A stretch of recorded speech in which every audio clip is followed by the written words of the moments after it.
Hello दोस्तों, स्वागत है आप सबों का थिंक सेगमेंट के इस यूट्यूब चैनल पे। दोस्तों, आज की इस वीडियो में हम लोग चर्चा करेंगे कि ज्योग्राफी और पॉलिटी की तैयारी कैसे करें।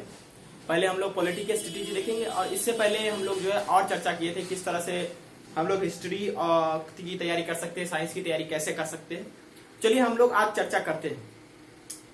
दोस्तों, जैसा कि आप पॉलिटी पढ़िएगा, जब भी पॉलिटी आप पढ़िएगा तो पॉलिटी में क्या होता है कि इससे भी क्वेश्चन अच्छा आता है। ठीक है, तो आपको एक सही बुक पढ़ना होगा, क्योंकि आप एनसीईआरटी अगर पढ़ के जाइएगा तो एनडीए में स्कोर नहीं कर पाइएगा। इस बात को ध्यान रखिए।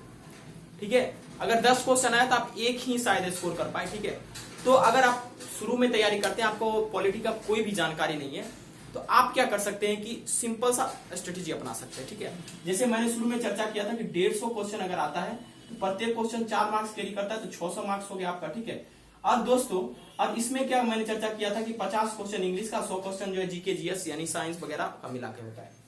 तो पॉलिटी से करीब करीब 5 से 10 क्वेश्चन आ जाता है कभी कभी। ठीक है, कभी कभी 15 भी चला जाता है। ठीक है, तो 10 क्वेश्चन मैक्सिमम में लेके चल रहे हैं।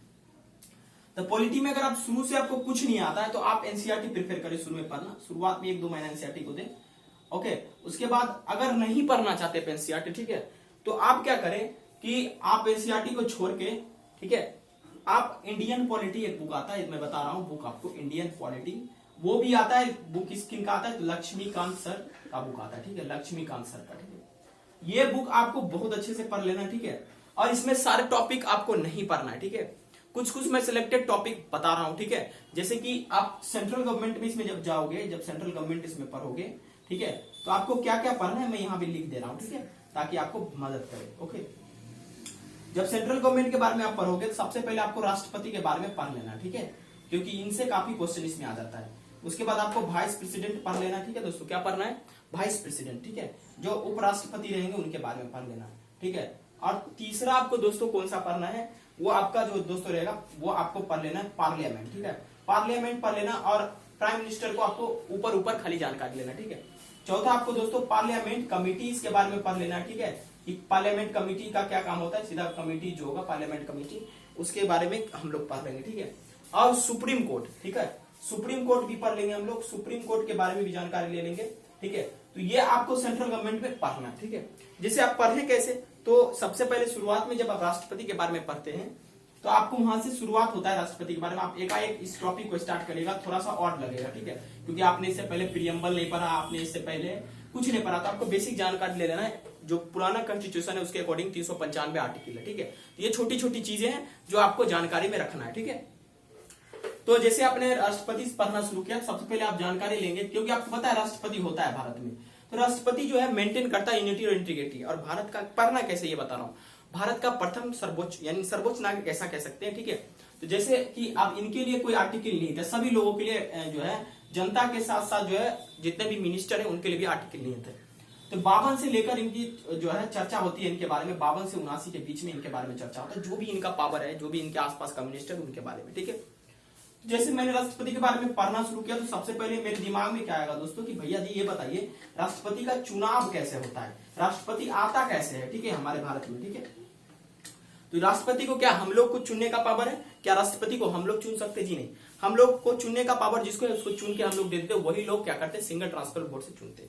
तो सबसे पहले आप इस बात को जान लीजिए कि आर्टिकल 52 बताता है कि there shall be a president in India. Bharat में एक राष्ट्रपति की जरूरत होगी, क्योंकि हमारा जो गवर्नमेंट सिस्टम है वो किस पे बेस्ड है दोस्तों? हमारा गवर्नमेंट सिस्टम है पार्लियामेंट्री सिस्टम पे बेस्ड। ठीक है, डेमोक्रेटिक पीपल इसमें रूल करते हैं। ठीक है, तो राष्ट्रपति जो एक तरह का जो होता है, किसी घर में एक व्यक्ति को आ जाने से जैसे घर का सारा चीज मेंटेन हो जाता है, उसी तरह से राष्ट्रपति के आ जाने से जो है सारा चीज मेंटेन होता है। ठीक है, तो दोस्तों विशेष चर्चा हम लोग करते हैं, जैसे कि सबसे पहला कि आखिर इलेक्शन कैसे होता है राष्ट्रपति का। ठीक है, हमारे भारत में इलेक्शन होने का लोग सिंपल सा प्रक्रिया जानते हैं कि हम लोग जाएंगे किसी भी कॉन्स्टिट्यूशन में, सॉरी कोई भी जो हमारा जो है कॉन्स्टिट्यूएंसी है उसमें हम लोग जाएंगे। वहां पर जाने के बाद क्या कर सकते हैं हम लोग, वहां पर जो भी छाप रहेगा, जैसे कि कोई मेंबर खड़ा है हाथी का छाप है उसका, कोई खड़ा है उसका घोड़ा का छाप है, कोई कुत्ता का छाप है, जाएंगे सिंपली उस बटन को दबा देंगे और वहां से चुना जाएगा। ऐसा नहीं होता दोस्तों राष्ट्रपति के चुनाव में।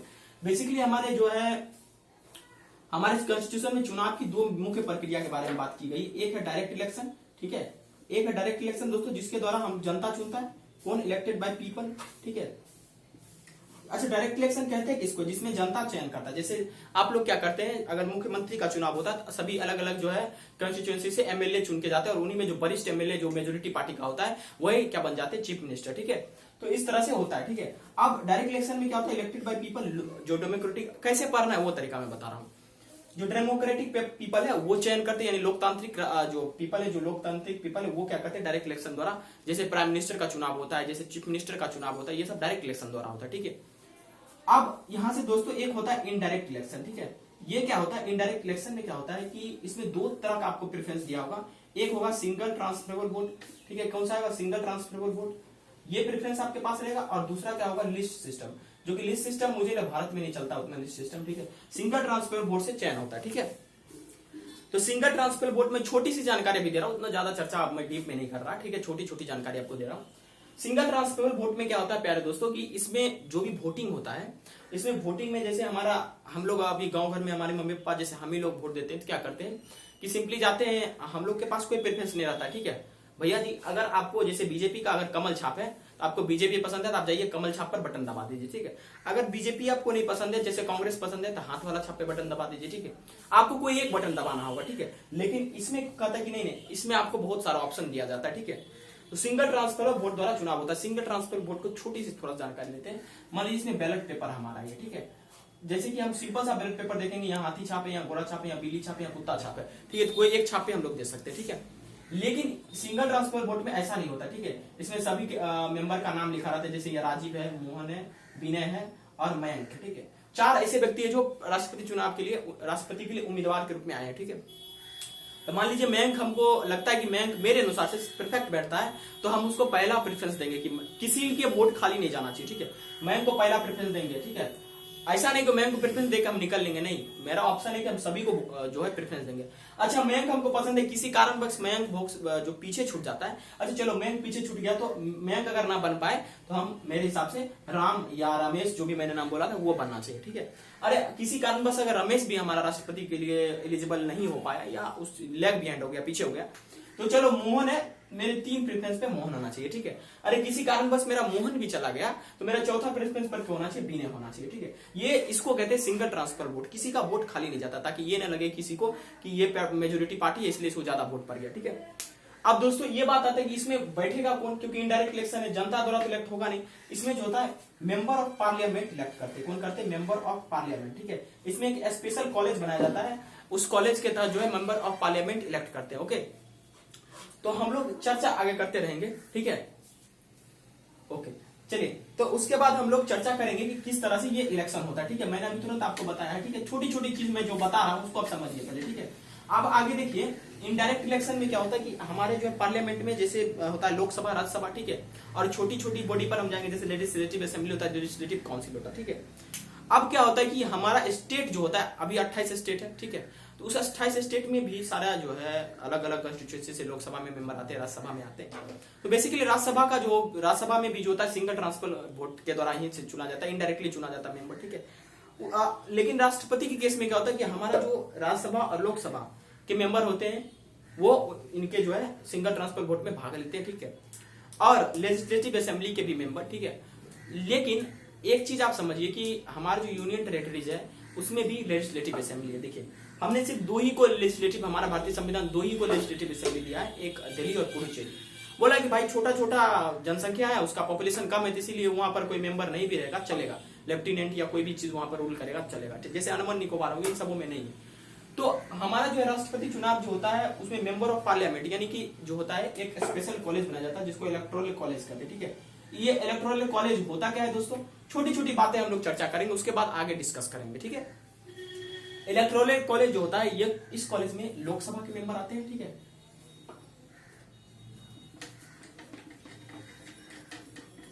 इस कॉलेज में जो होते हैं दोस्तों कौन कौन मेंबर आते हैं, लोकसभा के मेंबर आते हैं, राज्यसभा के मेंबर आते हैं। ठीक है, लेकिन हमको थोड़ा सा स्मार्ट यहाँ काम करना होगा।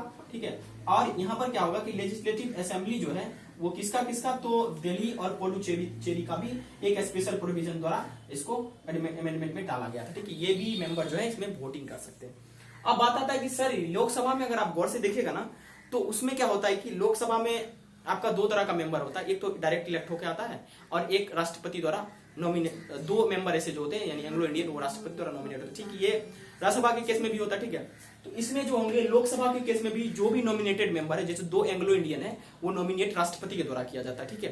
तो एंग्लो इंडियन को हम लोग क्या करते हैं, एंग्लो इंडियन वैसे होते हैं, तो एंग्लो इंडियन में क्या होता है कि जो हमारे प्रोविंस से नहीं है, पहले आके रह चुके हैं, उनको कुछ सीट चाहिए, ठीक है। इस तरह से एंग्लो इंडियन हम लोग बोलते हैं। तो लोकसभा के चुनाव में क्या होता है कि जो नॉमिनेटेड मेंबर, चाहे ठीक है, नॉमिनेटेड मेंबर जो होते हैं ये राष्ट्रपति चुनाव में पार्टिसिपेट नहीं करते, ठीक है। आपको हमेशा याद रखना है कि आपको दे दिया जाए कि every member of parliament can participate in राष्ट्रपति चुनाव, प्रेसिडेंट इलेक्शन, तो आपको वहां पर गलत कर देना है, क्योंकि एवरी मेंबर नहीं करता, क्योंकि ये भी तो नॉमिनेटेड मेंबर ही है, आखिर मेंबर तो है। राज्यसभा के केस में क्या होता है कि नॉमिनेटेड मेंबर इसमें भी पार्टिसिपेट नहीं करते हैं, ठीक है। इसमें भी नॉमिनेटेड मेंबर होते हैं, ठीक है। इसमें नॉमिनेटेड मेंबर इसमें जो होते हैं, जो एंग्लो इंडियन को नॉमिनेट किया जाता है, 2 ऐसे मेंबर होते हैं, ठीक है। और राज्यसभा में 12 नॉमिनेटेड मेंबर होते हैं। इसको इलेक्ट कौन करता है, दोनों को इलेक्ट करता है हमारा राष्ट्रपति, ठीक है। राष्ट्रपति दोनों को इलेक्ट करता है। और इस केस में क्या होता है कि इसमें से 12 मेंबर, इसमें से 2 मेंबर निकल के आते हैं, ठीक है दोस्तों।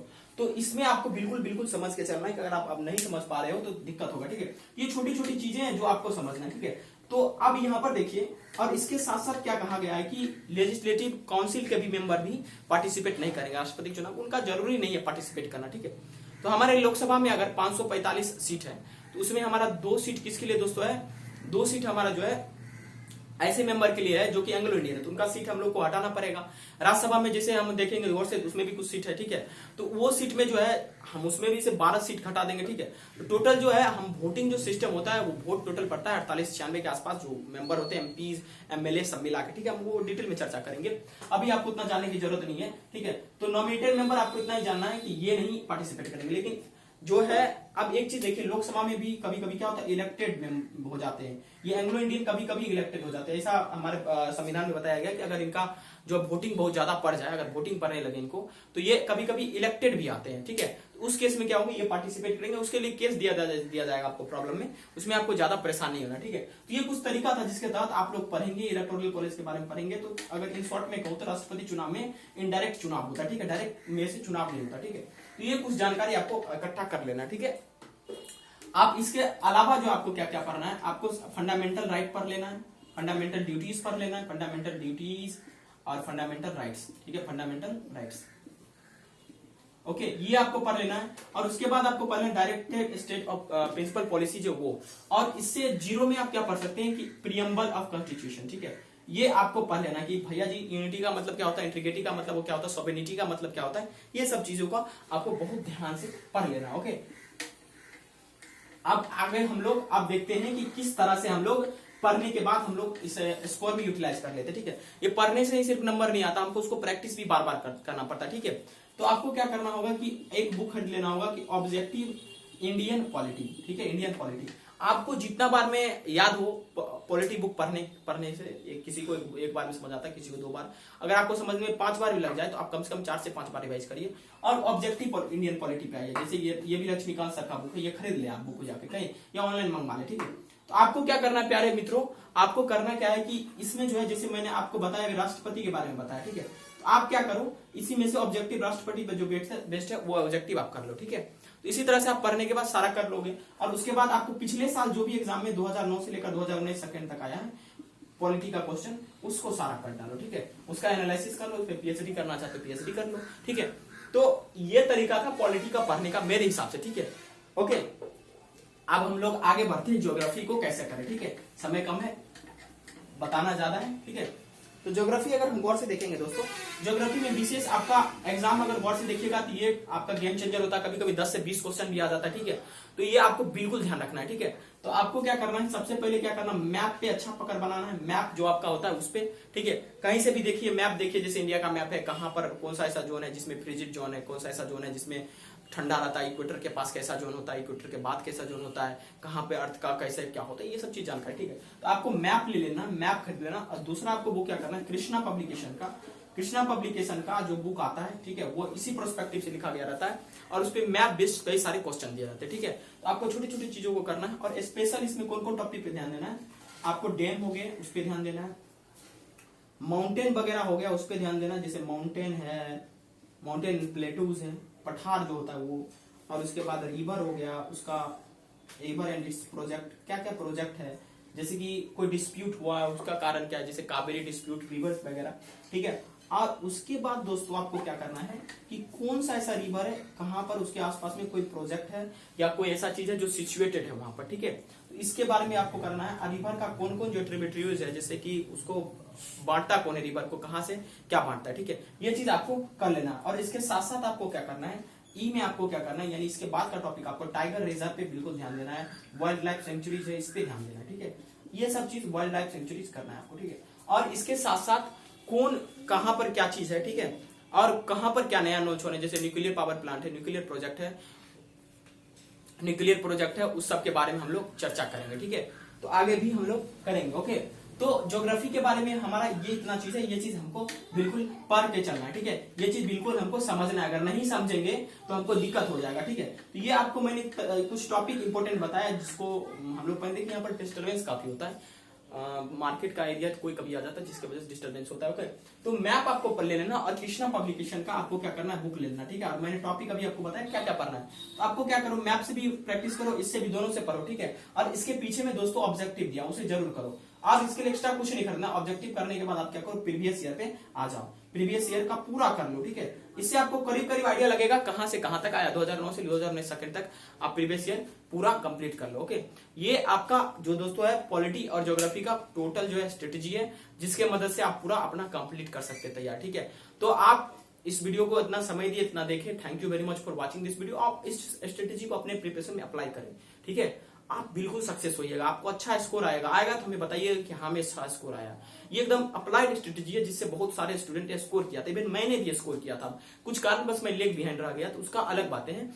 तो आपका यही परफेक्ट स्ट्रेटेजी है जो आपको एग्जाम में बहुत मदद करेगा। तो दोस्तों देखने के लिए धन्यवाद, और अगला वीडियो इकोनॉमिक्स और करंट अफेयर को कैसे करें ये भी करेंगे। Thank you very much.